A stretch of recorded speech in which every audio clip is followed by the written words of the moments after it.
Buenos días a todos, mi nombre es Alberto Reyes y regresamos en el podcast favorito de toda la comunidad, Together Somos Más. Voy a dejar un minuto para que mis compañeros se presenten. Kyle. Muy buenos días a todos, Marifer, Alberto y todo el mundo de Galeo del estado de Georgia. Aquí estoy tomando mi café, entonces sigo vivo. Buenos días. Ya es noviembre y ya por fin hace frío. Soy Marifer Vizcaíno y bienvenidos. Sí, gracias. Hoy sí me está faltando ganas de levantar, ocupo el café, como Kyle dice, ya se acerca el frío, uno se quiere quedar dentro de la cama, pero seguimos adelante por la comunidad. Algo grande que pasó en noviembre, claramente las finales del béisbol, toda la gente lo estaba buscando. Oh, no, ¿verdad? No, algo pasó diferente. Bueno, también. También. Claramente las elecciones, algo que la comunidad personalmente no fue el final que esperábamos, pero al final de cuentas seguimos adelante y dando esa voz a todos los latinos que están aquí en Georgia. Personalmente yo me quedé despierto viendo cómo los resultados poco a poco iban favoreciendo a Trump, pero en ese mismo tiempo pues dejé de pensar y realizar más lo que viene para el 2025. Marifer, ¿algo que quieras comentar? El día de las elecciones también trabajé Election Protection, entonces estuve cansada. A lo mejor porque estuve en un condado demócrata, me fui a la casa ilusionada. Uh-huh. Claro. Pero igual, de todos modos, yo pienso que algo bueno siempre sale de cuando no tenemos los resultados que queremos y sabemos dónde y cómo podemos trabajar en nuestra comunidad, cómo mejorar y no, it's not the last of us. Mm-hmm. It's not over. Kyle, you have any words that you thought about Tuesday, or how you've been processing the dates? Yeah, I think it's a lot for our community to process. I think I'm still processing. We're all still processing. And that's why I think this episode is going to be so important. We have some great guests, Kristian Ramos, who is a figure nationally who can talk about the Latino perspective, to talk about the Latino vote all across the country, as well as, what we saw during this campaign and how to move forward. We have some great staff members from here, from Galeo, and then the Galeo Impact Fund. We're going to be speaking with Alberto and Marifer. And then later in our La Pinche Politica segment, I'll be talking with Senator Jason Esteves to talk about what happened here in Georgia and how we can continue to move Georgia forward, regardless of what outcome we saw last week. And so this is important because what happened Tuesday affects us all. Whether you're immigrant, child of immigrant, non-immigrant, documented, undocumented, and we'll certainly be talking more about that because we're going to keep fighting for our Latino community and for our immigrant community. Yeah, it's just one day will not decide the future of our community. We have received tons of support, to stay positive, to, as you said, just think about what happened and then continue moving forward. Thank you to our all guests, our volunteers, our canvassers, everyone that put a great fight together for not just Georgia, but across all over the United States for the Latino community. So coming right up, we'll have our guest, Kristian, for the first interview. So we'll be right back after this video.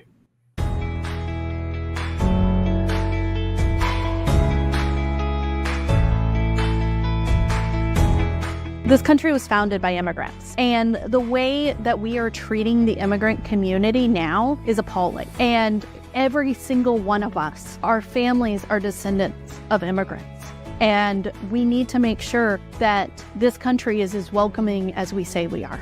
Oh, the system is broken. Broken.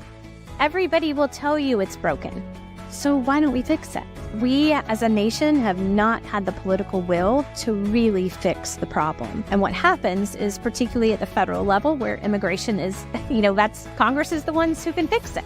right? But they get in this back and forth and yakety yak, and you're one open borders, and you hate everybody who's, doesn't look like you. And nobody is trying to fix the situation. Not enough people are stepping up and trying to find solutions. And we have to find solutions, in my mind, that the folks who have immigrated here who didn't go through the proper channels, because those proper channels are blocked and difficult. We need to find a way to make a path to citizenship for those folks who live here, who are neighbors, who are working hard and raising their families and following the rules. We have to find a way to fully make them a part of our broader community, and we have to find a way to unbreak the system.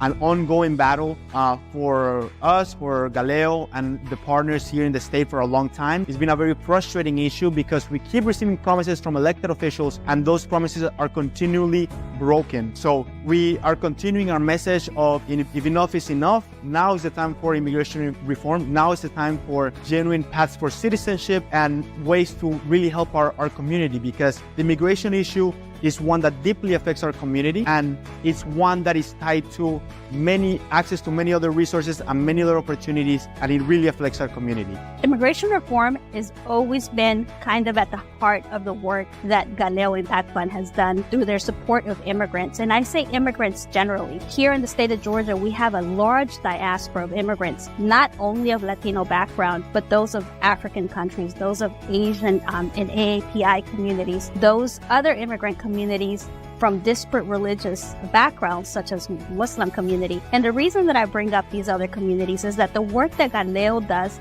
is to favor immigrant rights and immigrant access to the American dream. And so we're uniquely positioned where we have grown together amongst those communities. We're uniquely positioned because we work with a cross-section of immigrant communities to ensure that we have equitable and equal access to the laws, that we have equitable access to resources. We need a system that makes sense for the humans that want to come here, that they're treated humanely and they're treated with dignity, but there are rules to follow, but make them rules that are followable, right? And then we need to stop creating this hatefulness about it, and we can do that. We're in America. We send a man to the moon, right? There aren't problems we can't solve. We just need more people willing to get in and take the steps to solve them. Our economy needs the workers. Fix it. We need the workers. And that's what we need to understand, that we need the workers. Immigrants make our country strong. We're a nation of immigrants. When did we decide immigrant was a dirty word? That's not America. It's not the America I believe in. And we can find solutions. It's hard. I'm not trying to act like it's easy, but we've got to fix the very broken system. So we continue to do that work and continue that advocacy and educating our elected officials on the experiences of our undocumented Latinos in the state of Georgia and of people going through this, broken system. It can be a financial burden, an emotional burden on our community's most vulnerable members. Immigration rights and being able to continue to push for equitable and equal protection of immigrants in our state and in our country is a value not only to that community, but it's a value to our state.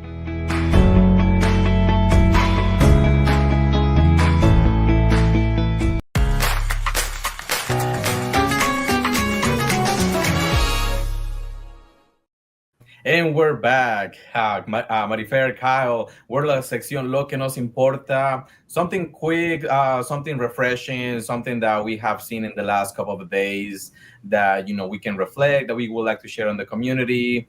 Marifer, would you like to go first? Yeah, thank you. I think I've noticed, at least within my inner circles, how much resilience there is.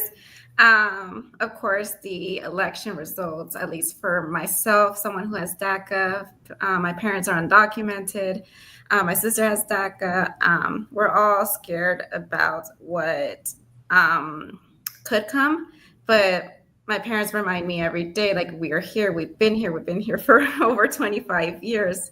So if you can't get rid of us. So if they haven't already, we're going to keep fighting. We're going to keep trying. And it's important that we focus also on our local elections and make sure that we reach out to our local officials and let them know that there is a federal landscape, but they're also that we're here. And there's also to engage with them to make sure we're protected. But I'm not gonna lie, I did cry after the election results. I felt so vulnerable, if I could be vulnerable with you guys. But I think I'm now in a headspace where I know working with you guys, we can accomplish a lot. Mm-hmm. Yeah, that's true. Ánimo a todos. And for me, just as you say, as soon as the results came in, I got texts from family and friends showing support and with questions. So that's something that we're continue here at Galileo and Galileo Impact Fund going to continue working in providing that information to the community, how to prepare, how to stay active with elected officials in the local government, what to look forward. And yeah, as we have continued been saying the message, estamos aquí, we're going to continue fighting. Kyle, any messages, something que te importa? Yeah, I think obviously everyone here, the results were hard to see and to I guess kind of ingest. But I think our work, especially our advocacy work, has never been more important. It is so important that we continue to fight for our community, engage our community, and understand what challenges our community is facing. And I think that's why we're going to continue to do the work that we do. We're going to do more events where people can be more informed, and that's why we encourage everyone to follow us on our socials at Galileo Impact Fund, because we're going to be putting out a lot of information. We're going to be doing town hall events with attorneys, immigration attorneys, attorneys who specialize in estate planning, as well as doing events with local town halls, with local officials who have a strong or large Latino constituency, because it is so important that our officials, especially our local and state officials, hear from our community over, not just over the next 4 years, but for generations to come, because we're not going anywhere, and our issues matter. And, I always say that Latino issues are working family issues. And so, our issues are relevant, not just to within our community, but all across our state, all across our country. So we have our work cut out for us. There's no denying that. But I feel, after the last few days, I've had the chance to interact with, different segments of our community, and they've inspired me to continue doing this work, and to, just because we're not going to let one election bring us down. Galileo's been here for 20 years. Galileo Impact Fund's been here since 2019. So we're here to stick around, and our community needs us. Yeah, claro que sí. Now, so thank you, everyone. Now we're coming up on a short break, and we're going to have our first interview, Kristian Ramos. We'll be right back.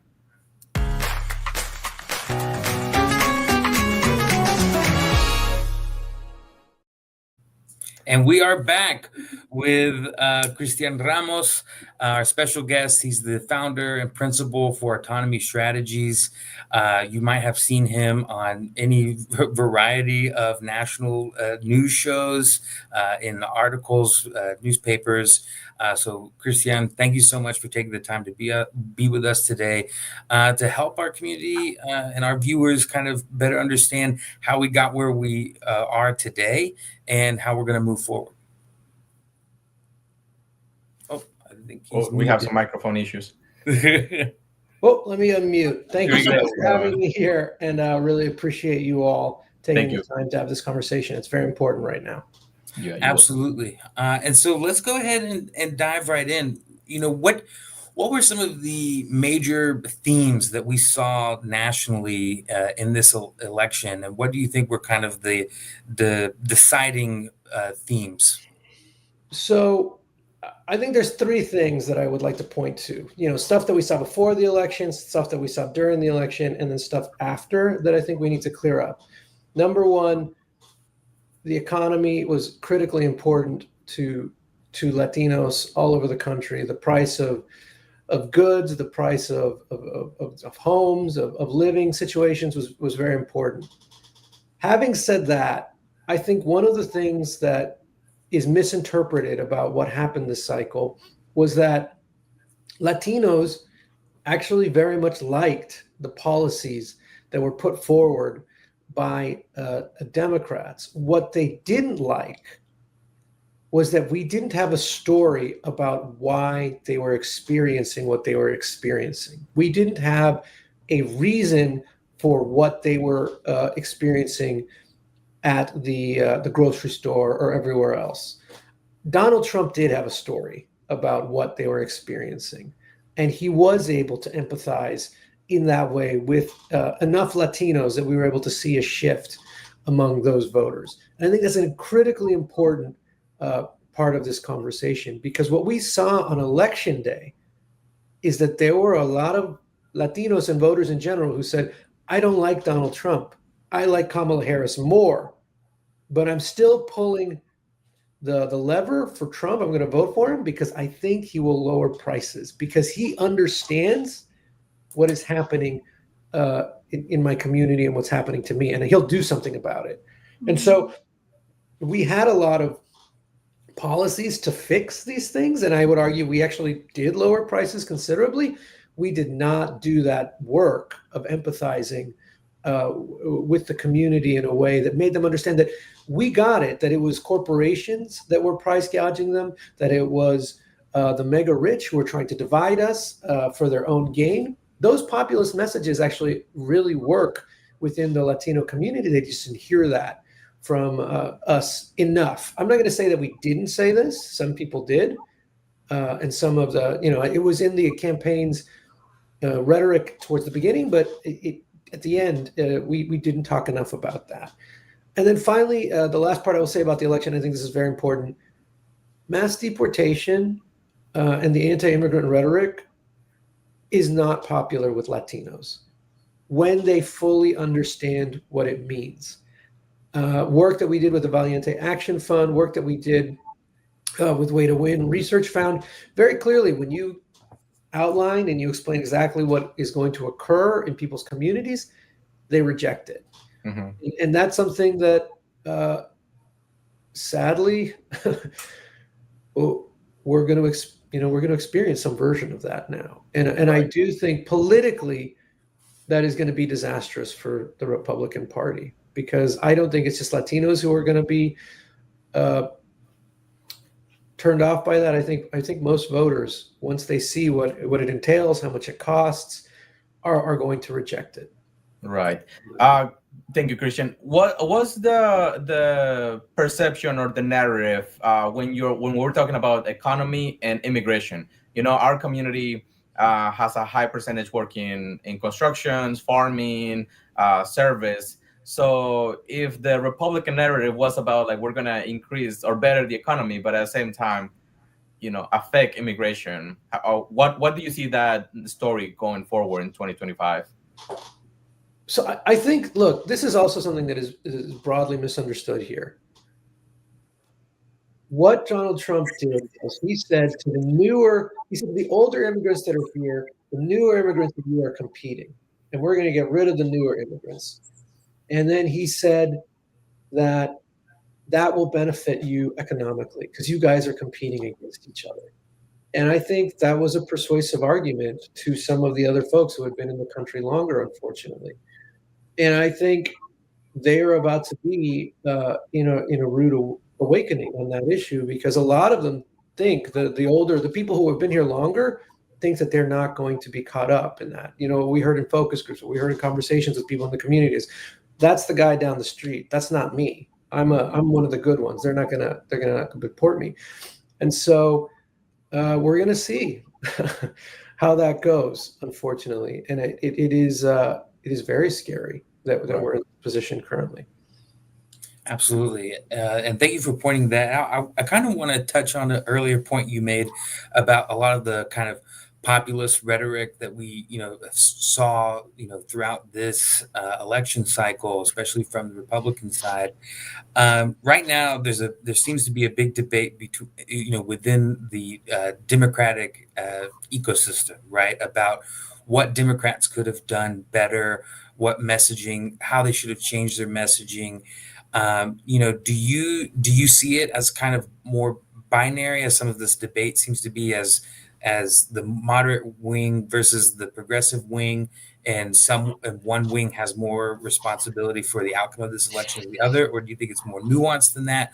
What do you think Democrats need to do or change in order to avoid more kind of defeats like they saw on Tuesday? So I'm going to answer your question, but I'm going to go real big, and then we're going to get to what you're saying, okay? Because this is a big question. Yes. Look, you have to look at how people actually voted this cycle, right? I see a lot of stuff on the internet. Oh, Latinos, swung the election for Trump. Da da da da da. Latino men make up 4% of the electorate, right? And they voted, depends on where you're looking, 50, 30, 55% for Trump. Women, white women, writ overall, are 40% of the electorate. They voted at 55%. White men are 35% of the electorate, 59% for Donald Trump. So there was a shift in the vote. I'm not going to say there wasn't, but it was not because of Latinos that we lost this election. Right. There was a broader story here that occurred, and I would argue that it was around the cost of living and so on and so forth. And I go back to this question of who's voting in these election cycles. There was a bet that was made that people in the suburbs, white women and white men, that we could bring them over to our cause here. And there was an effort to do that, but we have to figure out how to talk about the economy and these populist things in ways that resonate with Black, Latino, and white voters. If we had been able, and AAPI and all of these other groups that make up the coalition that the Democrats need to win. And so I don't think it's a left-right axis. I think it's are we speaking to the issues and the needs of the voters that we're trying to reach? And I think the commonality between each of those groups, right, white men, white women, Latinos, Black, all of those folks, is they were really pissed about the cost of living. Mm-hmm. And we didn't speak to that enough in a way that told the story of here's why that's happening. Here's what we've done. We have more to do.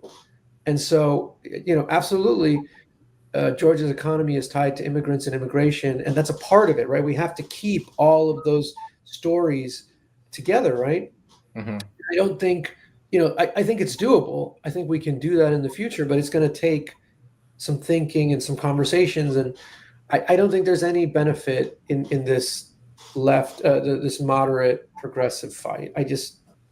We're on the same team, and we have to find a way to move forward together. Absolutely. And, I think not to move already to the midterms to 2026, but we're going to have some very important elections in 2026, especially here in Georgia. We're going to be electing a governor. We're going to be electing a senator, whether that's Senator John Ossoff, who will be up for re-election, or whoever ends up opposing him. What would be your biggest recommendations or suggestions to Democrats on, how they, specifically to the Latino community, reach out to to constituents over the next 2 years? And in that, what kind of messaging would you hope to see in the 2026 midterms? Well, don't back down. Our policies and the things that we stand for are popular. And I go back to the economy. We have to figure that out.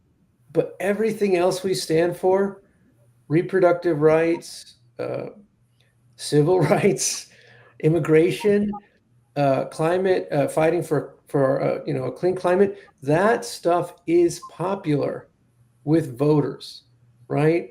We have to communicate those things to voters. This is what we stand for. These are the good guys. These are the bad guys, and very clearly do that.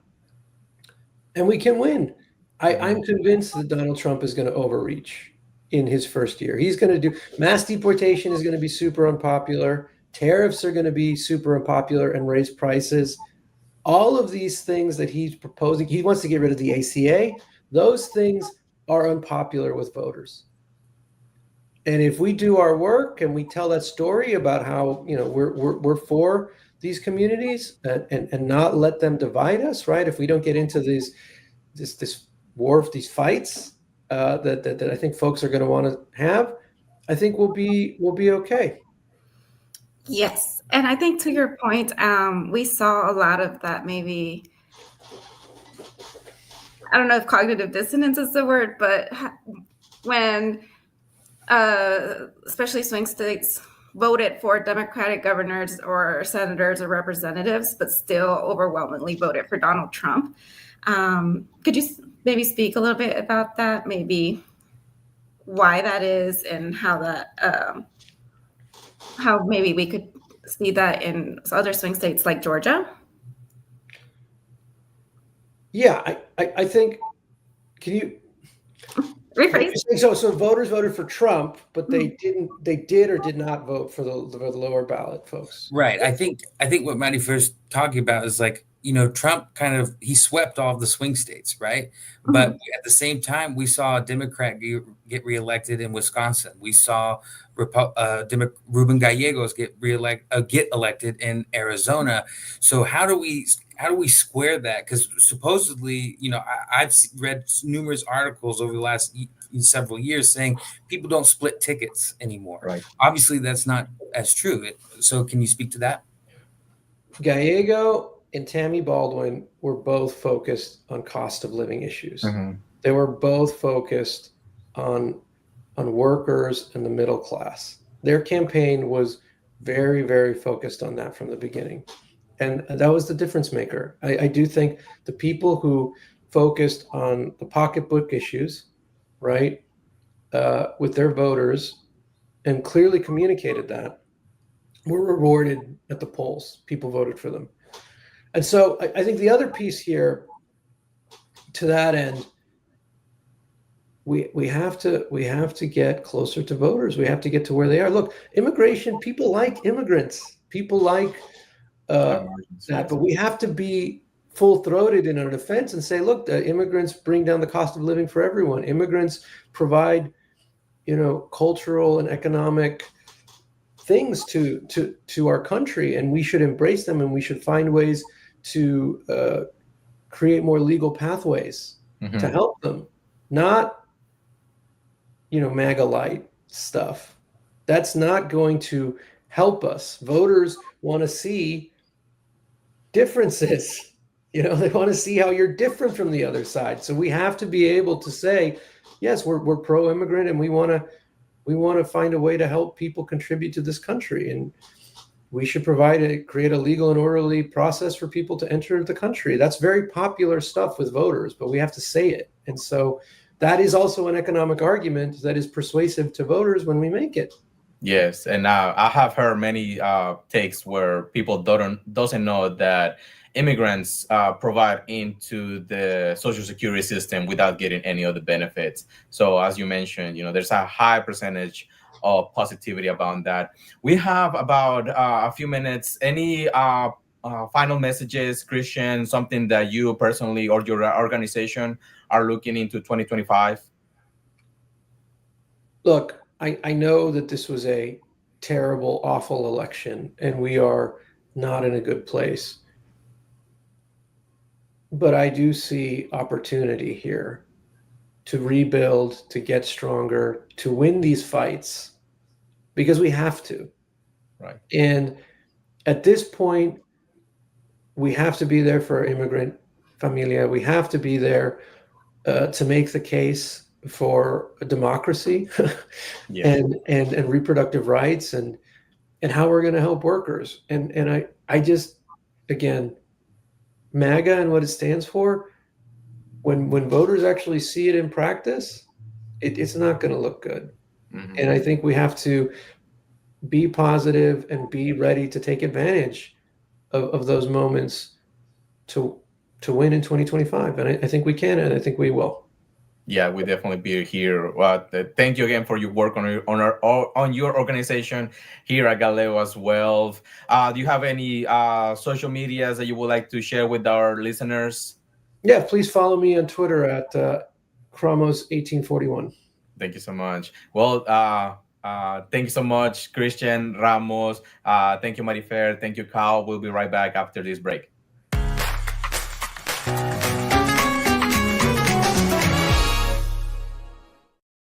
That was soon. And we're back with Latinos en Acción with my great friend, Derek Alvarez. Derek, tell us, the listeners, a little bit about yourself if they have not listened to our October episode.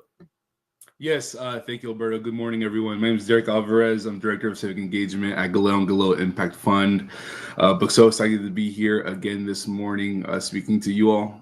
Yes. So let's start with first, how do you are processing, the outcome between you, and then we'll talk about a little more about civic engagement. Yeah. Well, I think Kyle said it best earlier. We all kind of took the weekend to process and think about what's next. I know it's been a tough time for us personally, our friends, our families, but I think what we continue to see among, like what Kristian said, what you all shared earlier, is that there is a hope, a resilience, and I absolutely believe that there's a bunch of work to come in the upcoming years, but I feel very prepared for it. I'm ready for it, and I think we're structured in a way to be able to have successes in 2026 and in 4 years. Yes, and talking about work, please share with the audience a little bit of how the Galileo Impact Fund Civic, how was the last 2 weeks when we're trying to motivate and engage the community. Yeah, well, first I want to say thank you to you, Alberto, to staff, and our canvassers. Absolutely, yeah, we had such a busy October, knocking on doors from Whitfield County to Hall County, Cobb County, and Gwinnett County. So we had, I think, we had a good time. A couple times we had gone up to Dalton, Kyle, Jerry, and myself to knock on doors. But overall, we knocked on 12,000 doors.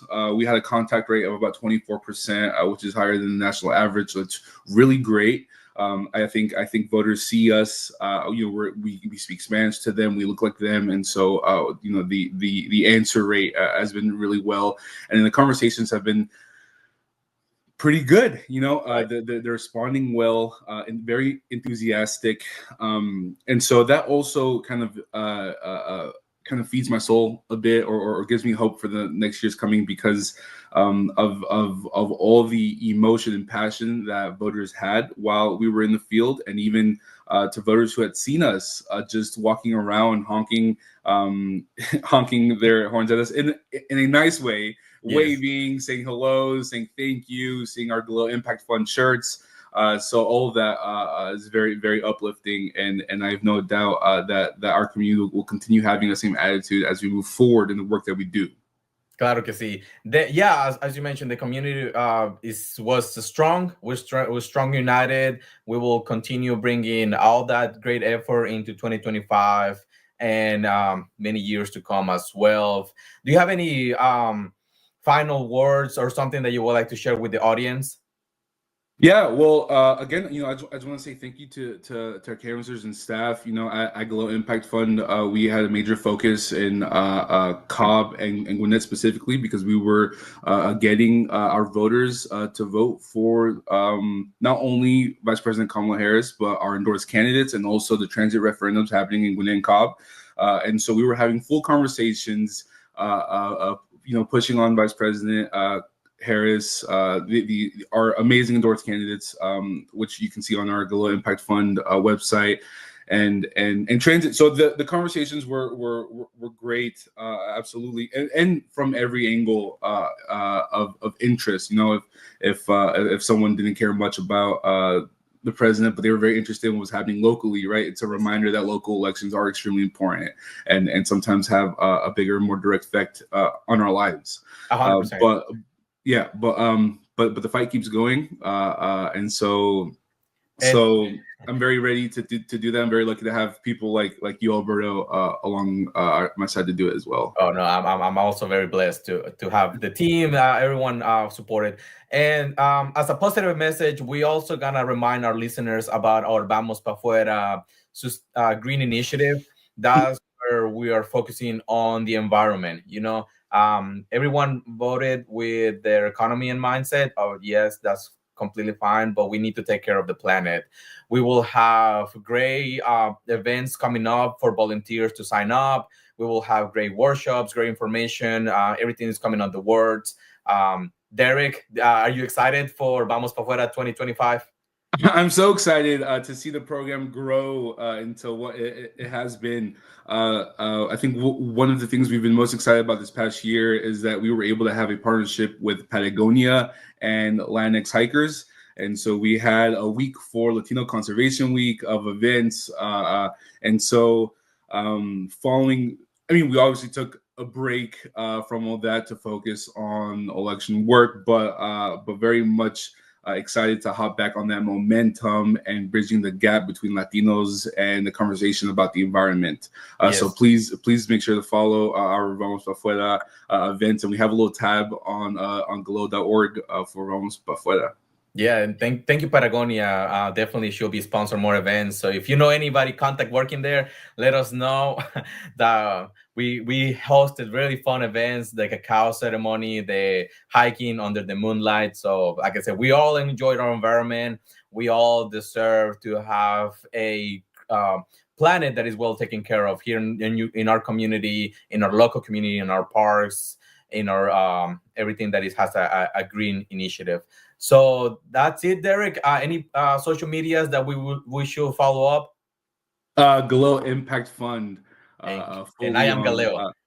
And I am Galeo. And the website, glowimpactfund.org, galeo.org. Our TikToks as well. I think we've been very heavy in the TikTok game. I haven't seen the videos, but I keep getting screenshots of the videos. So please check out those TikToks. Yeah, we'll be dancing next year. So thank you, everyone. Thank you, Derek. And we should be back with our next segment with Marifer and Ponte las Pilas.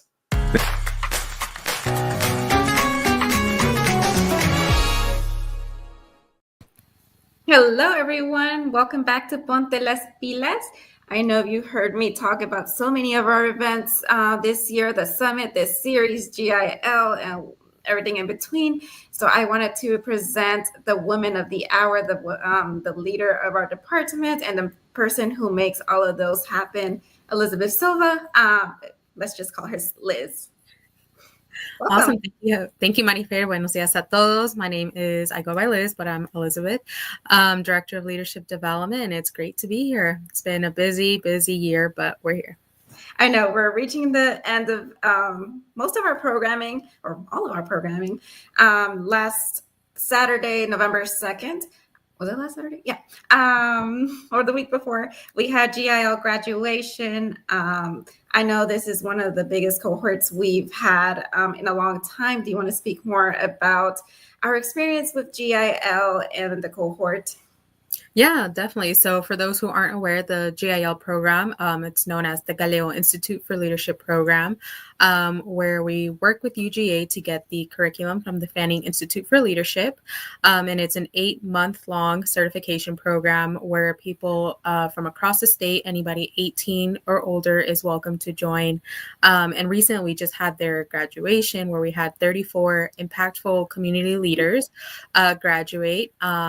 Thank you to the City of Forest Park and Councilman Hector Gutierrez for allowing us to host this celebration down in Clayton County. So super excited about, what happened at graduation. We had Brenda Lopez Romero be their keynote speaker and giving them insightful words to continue being an impact in the community, especially now more than ever, where we need to take these leadership skills and implement them in our community. Absolutely. And the food was busting too. So now that GIL is over, we are clearly looking to recruit for next year. Our applications are open. We have the flyer here. If anyone's interested, they can scan the QR code. But we also have a bit.ly, which is for our audio listeners, bit.ly/2025 and in all caps GIL. Liz, I know I mentioned it to you before that this election has made it clear that now more than ever, we need leaders to step up to the plate and fill in these leadership positions to represent us Latinos in all spaces. And I think we're witnesses to the transition that these leaders make while in GIL. Could you give us an example maybe of someone that has that you've seen grow through the program? Yeah, definitely. Too many to name, but usually we always see, for example, at the beginning, somebody who's a bit more introverted, but they're very good at their work. And then through the 8-month process, they're able to, then at the end, they're able to public speak in front of their cohort members, bringing that talent outside into the workforce. They're also better at networking. The importance of networking, it's so important. Things that take time to get adjusted to. So that's another thing that we see them grow with. And also getting more involved with their community. We do community projects, for example, with Big Brothers Big Sisters, Zoo Atlanta, Civil and Human Rights Center. So seeing them being more interactive outside of the classroom, that's something that we see them improve on. So there's a huge difference from that first session to that graduation day, where they're more comfortable and they've grown so much with their own leadership journey. Yes, I think even I'm a testament to that. I graduated from the 2021 GIL cohort, and I saw the progress I made both personally and professionally from the beginning to the end. Yeah, definitely. You're definitely one of those prime examples. I've seen you growing a lot, just like a lot of the other graduates have been on the same pathway. Yes, thank you. So one more thing, where are we going to be this Thursday? So this Thursday, we will be at Georgia State University at the Atlanta campus. We will be there for the World Languages Day, telling people about Galeo and more specifically the Galeo Institute for Leadership program, as we are currently in the recruiting process for the 2025 cohort. Absolutely. So if you're at Georgia State this Thursday, come check us out. We have a lot of information. And if not, just stop by to say hi. But right now, we're going to our next segment. Thank you so much, Liz, for taking the time to explain GIL. After this segment, we have Kyle and Senator Esteves, but not before this short video. The GIL program, also known as the Galeo Institute for Leadership program, it was established in 2006, so it's close to the 20-year mark for that. And what we do is we work with UGA's Fanning Institute of Leadership, and we get their curriculum to compose a 1-year-long program for people around the state, leaders to join us, no matter what their background is, what their education experience is. What we prioritize is people taking the time to invest themselves, whether it's with public speaking, working in teams, making group decisions, building partnerships through communities. Those are just some of the courses that we offer, amongst many more. So we meet one Saturday a month from February till November. And we also have a Georgia State chapter, which is the same as the statewide cohort, but it runs throughout their school calendar, so fall and spring semester. And we are close to 900 alumni. I'm on my 5th cohort since my time with the leadership team, and we have a team of about 30 facilitators now. I really wish I had the time to name them all, but they all come from different industries, whether they work in the nonprofit sector or they work in the corporate side of things, or they work in higher ed, which is a industry that's typically forgotten, and definitely, thankful for the people that come into GIL and then take those skills back, as well as people who are students that are giving it their all to give back to their families as first-generation students. Sign up now to get involved with our organization. Check out our socials, contact us through our website. There's different ways for you guys to reach out and ask any questions you may have, but we really look forward to seeing you getting involved with our organization.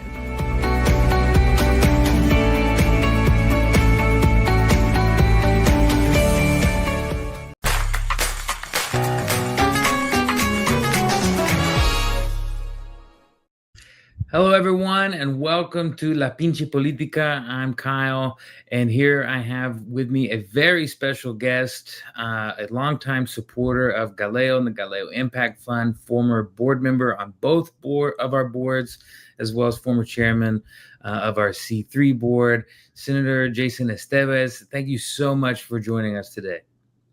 Hey, Kyle. Thank you so much for having me. It's an absolute pleasure to be here with you today because, you're a former school board member, you're a legislator in the state Senate, and you're also an officer for the Democratic Party of Georgia. And so we're going to talk, a little bit about, how we move forward and what we're looking to. But I wonder if you could talk a little bit about, your reaction to the election results and what you think, happened there. Yeah, well, it was certainly disappointing evening for those of us who were fans of the vice president. I was hoping for a better outcome, but we knew it was going to be a close race, and it turned out not to come on our side. But here in Georgia, we saw progress. We saw House Democrats net 2 seats. We saw our races in the Senate get tighter, which is good because that shows that progress is being made. And then all across the state, even though Democrats did not make the gains that we had hoped overall, there was still a strong showing, especially in the Latino community, where we saw more folks voting. And that's a good thing. We like to have people voting, even if we don't necessarily agree with everyone that they're voting for. The fact that we had record turnout means that something is working and that folks want to talk about these issues more, and they want their voices to be heard. Absolutely. And I think it's an important point to make, right? That, we did see some great turnout from the Latino community. We're still kind of sifting through the numbers to see what exactly that turnout was. So far, it looks like we only saw a shift within the Latino voting community of 1% from Democrats to Republicans, with Democrats still winning a strong majority of Latino voters in the state of Georgia. Not to mention, there's going to be at least, I believe, 3 new Hispanic Latino legislators at the Capitol.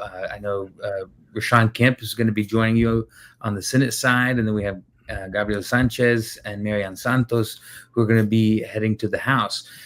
What is it, because you're not necessarily new to the legislature anymore. What does it mean to you to see kind of the Hispanic Latino caucus within Georgia changing, evolving, and growing? That was a nice way of calling me old, Kyle. Thank you. No, but it feels good because we are expanding our numbers. This is the highest number of Latinos that have been elected to the legislature.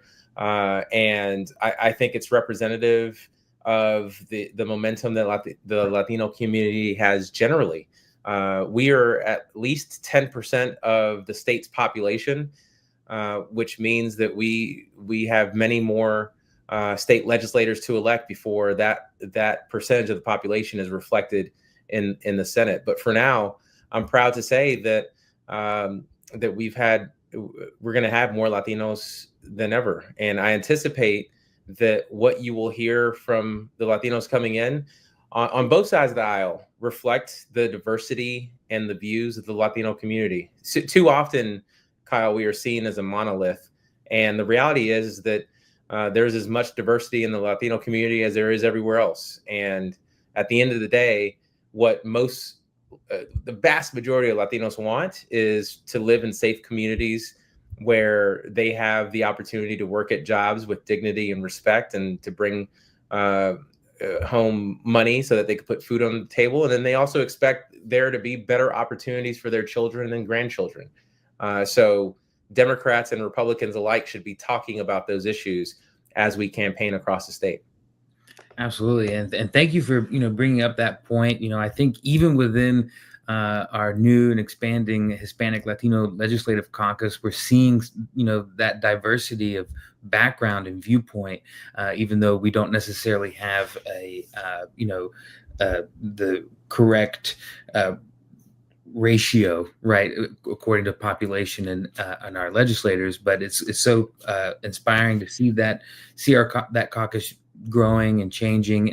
And I thank you again for speaking to the issues and seeing the need to speak about the issues that even within our diverse, varied Latino community, there are some common threads, right, about economic opportunity for high-paying jobs, and ensuring that we bring down the cost of living here in Georgia and across the country.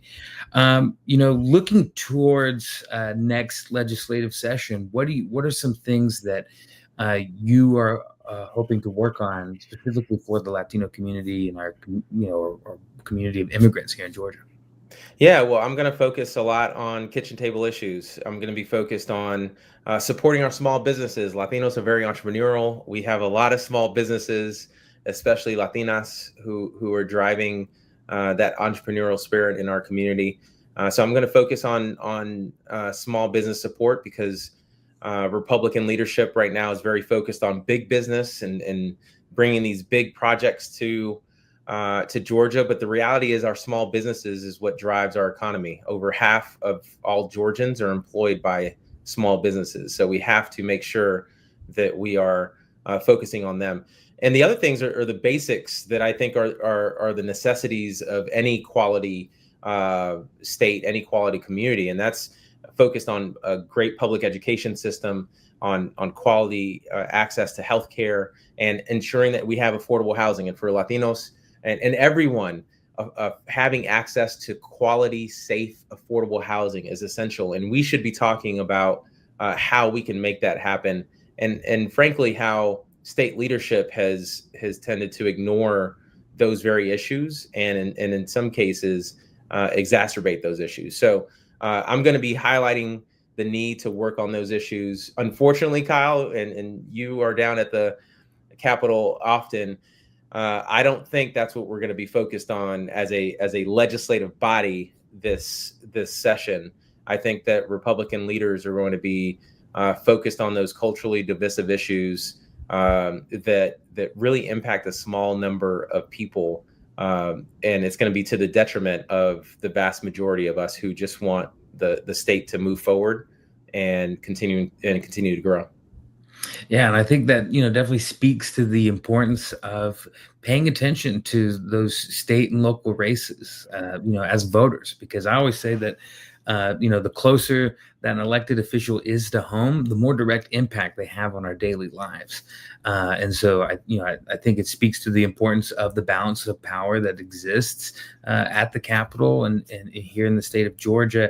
And, you touch on an important point about talking about and working on these issues that our voters care about. We did our El Puente para la Gente survey not too long ago. And what our community of Latino voters told us is that their number one issues are cost of living, are expanding job opportunities, and access to housing, access to healthcare. And so I wonder, you mentioned, the reality that, we live in a state where we're led by Republicans. We have a Republican governor. Both chambers are led by Republicans. What are some areas of opportunity that you see for, working with Republicans?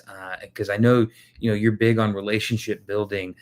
So, how do you see, your role in the state Senate of building relationships in such a way that you can actually get important policy priorities across the finish line? Yeah, well, I try my hardest to build bridges and to work across the aisle. The reality is that all the major branches of government in Georgia, whether it's the legislative branch or the executive branch, are controlled by Republicans. So in order to get stuff done, we have to work with Republicans, and I'm more than happy to do that.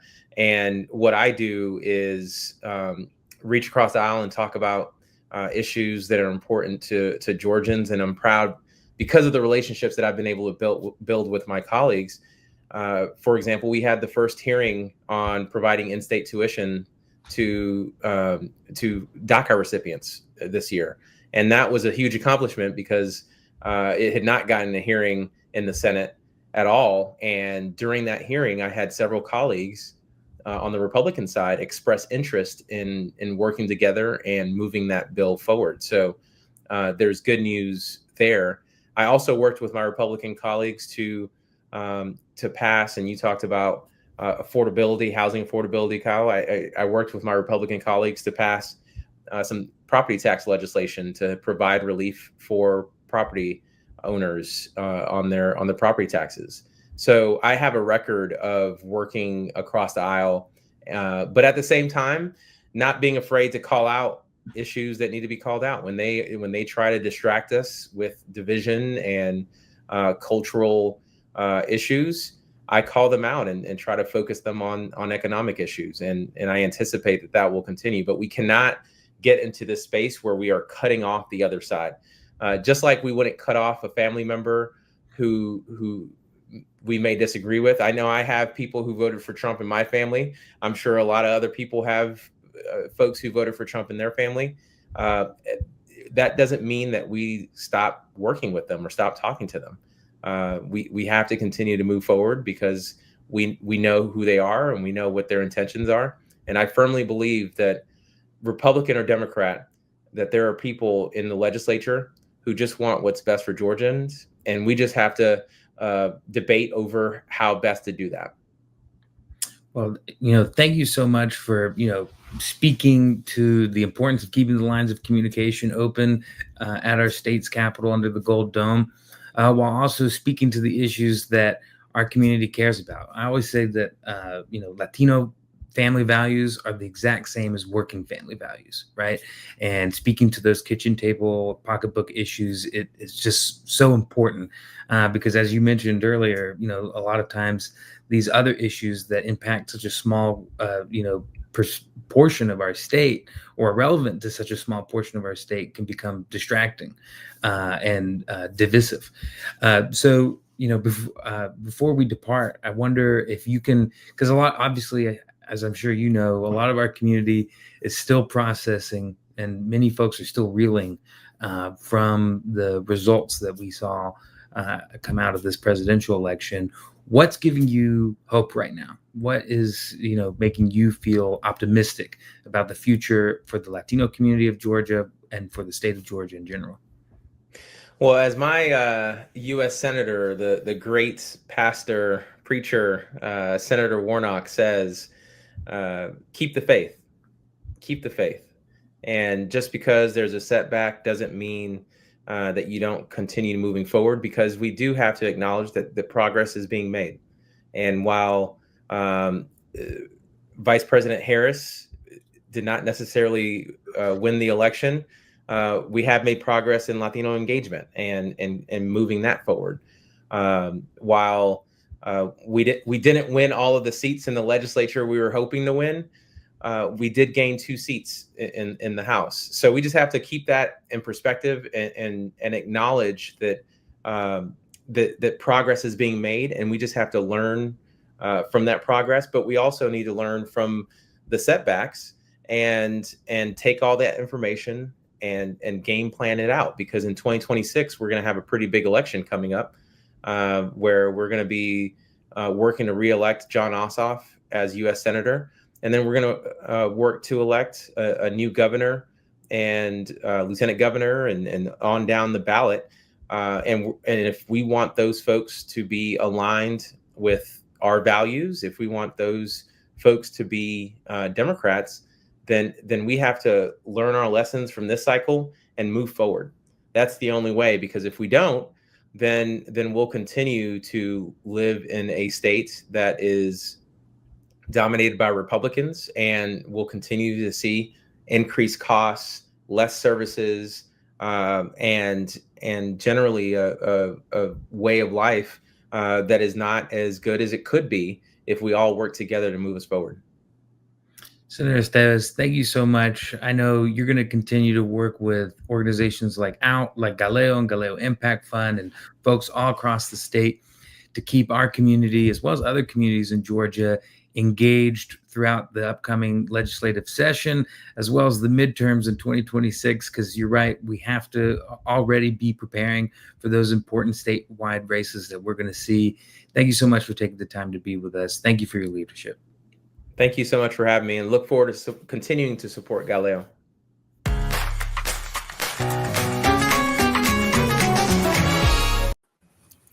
Hello. Hello. That was the first. Yes. That was the first, but we're here just like we're prepared to continue fighting. We're prepared for any technical difficulties that we encounter here. We adapt. We adapt Yes, on the ground. We adapt virtually. We adapt everywhere. Thank you so much to our listeners. Again, we're going to be back with our December episode, but in between, we do have a very important town hall preparation. We're just going to gather information for our community. Marifer, any information about that we'd like to share more? Yes. So we're working on cementing the time and date. But one of the things that I've learned from the summit is that you can never plan for, or you never know what's going to happen, but you can plan for the unexpected. And that includes, especially for mixed family people or families with mixed status, who you're going to leave guardianship for your kids, who's going to have power of attorney over your properties, etc. So that's one of the messages that we have for this town hall, is just preparing for the unexpected, including with immigration as well, what documents you need to have ready, what can be done for the time being. And that's not to scare anyone, it's just para que no estén desprevenidos. To be prepared, yes. Yes. And va a ser en español, so it'll be completamente accesible a las familias y va a ser virtual también, ¿verdad? Para que sea accesible para todas las personas. Kyle, any final words?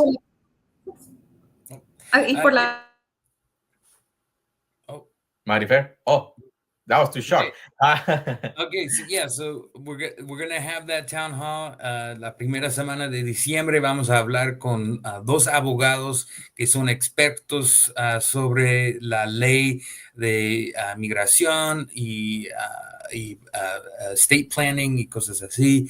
Vamos a hablar sobre nuestros derechos, los derechos que tenemos, que son derechos constitucionales, porque no importa si eres migrante, eres ciudadano de los Estados Unidos, todos tienen derechos constitucionales. Entonces vamos a hablar sobre eso, y cómo podemos prepararnos por la administración del presidente Trump. Sí, claro que sí. Marifer tuvo también que tener una dificultad técnica, pero creo que en estos momentos podemos traer de nuevo a Derek o Liz para dar la despedida que tenemos, y a lo mejor nos pueda unir a Marifer. TGV Producción. ¿Qué me dice producción? A ver si podemos.